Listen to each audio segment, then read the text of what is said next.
kalian yang belum menonton part 264, saya anjurkan tonton video tersebut terlebih dahulu agar kalian tidak ketinggalan alur cerita terbaru. Baiklah para warga masyarakat desa Konoha dimanapun wilayahnya. Berdasarkan pada episode sebelumnya, setelah Boruto Sasuke berdiskusi dengan sang naga hitam, akhirnya mereka menaiki naga hitam dan menuju ke sang kunci. Boruto sangat terkejut karena sang kunci adalah pemimpin naga di lembah ini yang berasal dari Gua Ryuchi. Sosok ular yang mampu berevolusi menjadi entitas tertinggi yaitu sang pemimpin naga. Tak kusangka itu benar adanya kata Sasuke. Boruto pun berkata, "Apakah kau pernah melihat sang kunci master?" Sasuke menjawab, "Belum pernah, tapi aku tahu dari Kabuto saat Perang Dunia Keempat. Bentuk mode Sage Kabuto mirip seperti menyerupai naga, dan mungkin bentuk sempurna mode Sage ular adalah naga." Naga hitam pun mengatakan, "Apa yang dikatakan kau memang benar,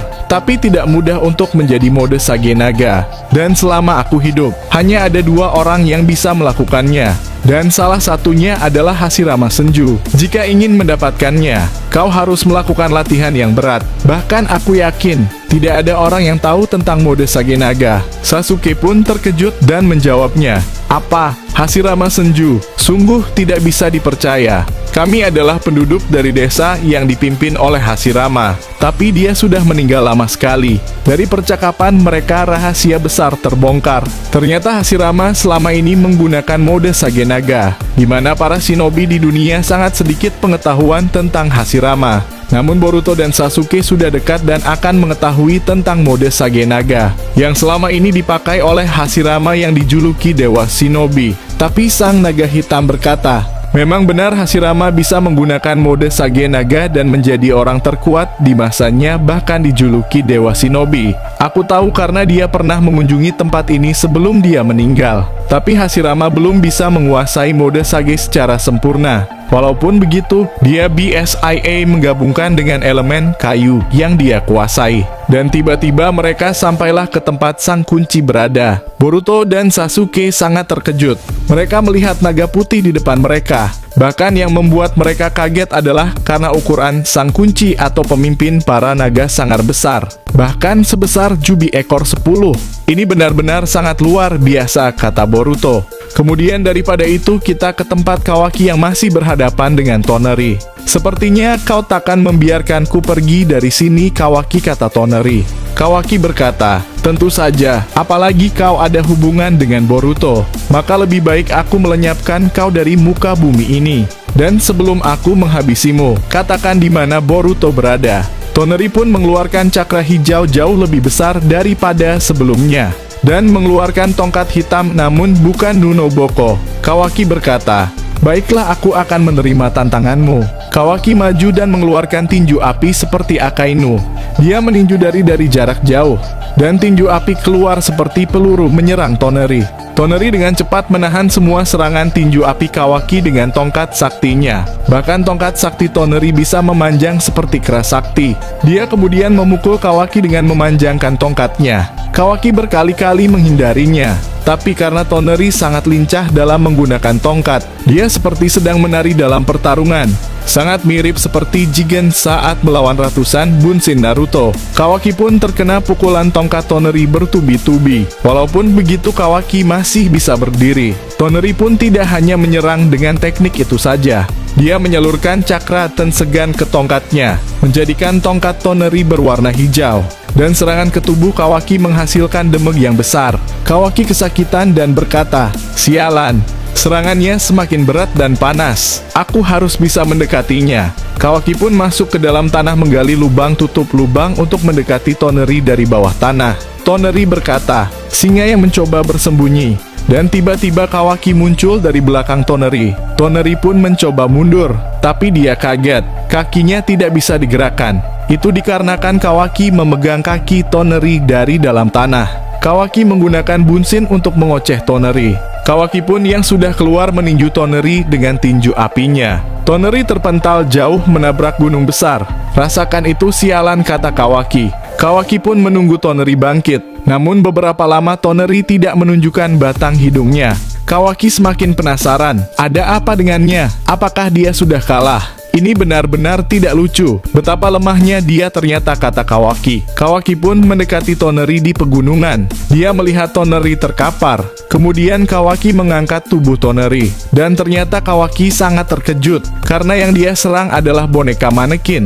Toneri yang asli telah pergi dari pertarungan. Kawaki pun emosi. Sialan kau Toneri. Aku akan melenyapkanmu jika kita bertemu lagi. Di sisi lain kita melihat Toneri yang terluka parah. Aku benar-benar beruntung sudah berhasil kabur dari pertarungan itu. Jujur saja, aku tidak bisa mengalahkannya dengan luka seperti ini. Luka ini kudapatkan dari serangan ego Shiba. Dia benar-benar musuh berbahaya. Walaupun aku dan Kaguya berhasil kabur, namun efek serangannya sebesar ini. Aku harus pergi menemui Boruto di Lembah Naga. Ada yang harus kulakukan di sana. Akhirnya dengan penuh luka Toneri berniat pergi ke tempat Boruto untuk bertemu dengannya. Di sisi lain kita melihat Kaguya yang tidak sadarkan diri. Dia sudah berada di tempat persembunyian Guren. Semua orang sangat terkejut. Siapa yang kau bawa Itachi, kata Kabuto. Itachi menjawab, dia adalah Kaguya Otsutsuki yang melatih Boruto dan membawa Sasuke di bulan. Orang-orang yang mendengar itu sangat tidak percaya. Guren bahkan berkata, wujudnya seperti Dewi Kelinci. Apakah dia dewa? Dan kenapa Boruto bisa mengenalnya? Pada posisi ini tidak ada orang yang tahu bahwa Kaguya adalah musuh mereka di Perang Dunia Keempat. Namun tiba-tiba Himawari mengeluarkan cakra Kurama. Semua orang terkejut. Apa yang kau lakukan, Hima, kata Sarada. Hima menjawab, aku tidak tahu, tiba-tiba cakraku muncul begitu saja. Semua orang merasakan cakra Kyuubi ekor 9 di tubuh Himawari. Kabuto berkata, rupanya kau memiliki kekuatan seperti ayahmu, Hima. Dan tiba-tiba Hima masuk ke alam bawah sadar. Kurama mengatakan kepada Hima, kau harus berhati-hati kepadanya. Dia adalah musuh ayahmu di masa lalu. Tapi aku tak yakin apakah dia sekarang sudah baik atau jahat. Hima berkata, tenang saja, aku di sini tidak sendirian. Tapi hal yang tidak terduga terjadi. Semua luka pada tubuhnya dalam seketika sembuh dengan cepat. Kabuto pun kaget. Kekuatan regenerasi yang luar biasa. Kaguya pun sadar dan bangun. Siapa kalian? Aku ada di mana? Kemudian Sarada menjelaskan semuanya. Tapi Kaguya sangat fokus kepada Himawari. Kaguya berkata, kenapa kau mempunyai kekuatan Kyuubi ekor 9? Kemudian kita ke tempat ego Shiba yang berada di desa Konoha. Kode berkata, Shiba, kemungkinan kita kan memproduksi banyak pasukan jika kita punya stok warga yang banyak. Ego Shiba berkata, tunggu dulu Kode. Kita uji coba terlebih dahulu siluman ini. Setelah beberapa ujian dimulai, mereka berhasil menciptakan pasukan kuat. Ego Shiba berkata, dengan begini kita bisa memproduksi secara massal. Kode berkata, kau benar, kita hanya perlu mengorbankan para warga.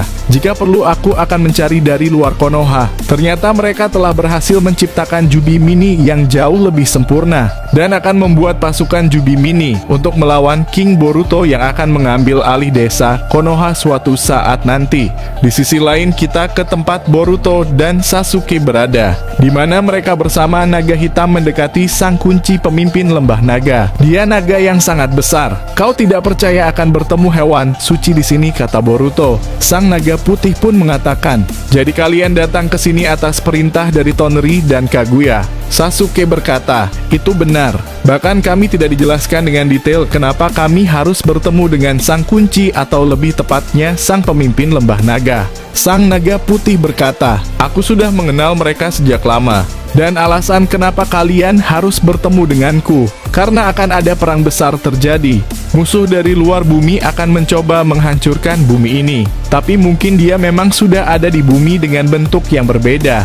Boruto Sasuke pun terkejut. Memang benar kami sedang melawan musuh, yang dimana dia adalah gabungan dari manusia. Sel Otsutsuki dan Jubi ekor 10. Sang naga putih berkata, apakah dia mempunyai entitas dewa Otsutsuki? Boruto menjawab, kau benar sekali. Kemudian sang naga putih membuat keputusan dan berkata, aku tidak akan membantu kalian. Kalian tidak layak mendapatkan bantuanku. Sekarang pergilah dari sini. Boruto Sasuke sangat terkejut mendengar perkataannya. Dan episode ini berakhir. Kita akan melanjutkan di video selanjutnya, kawan.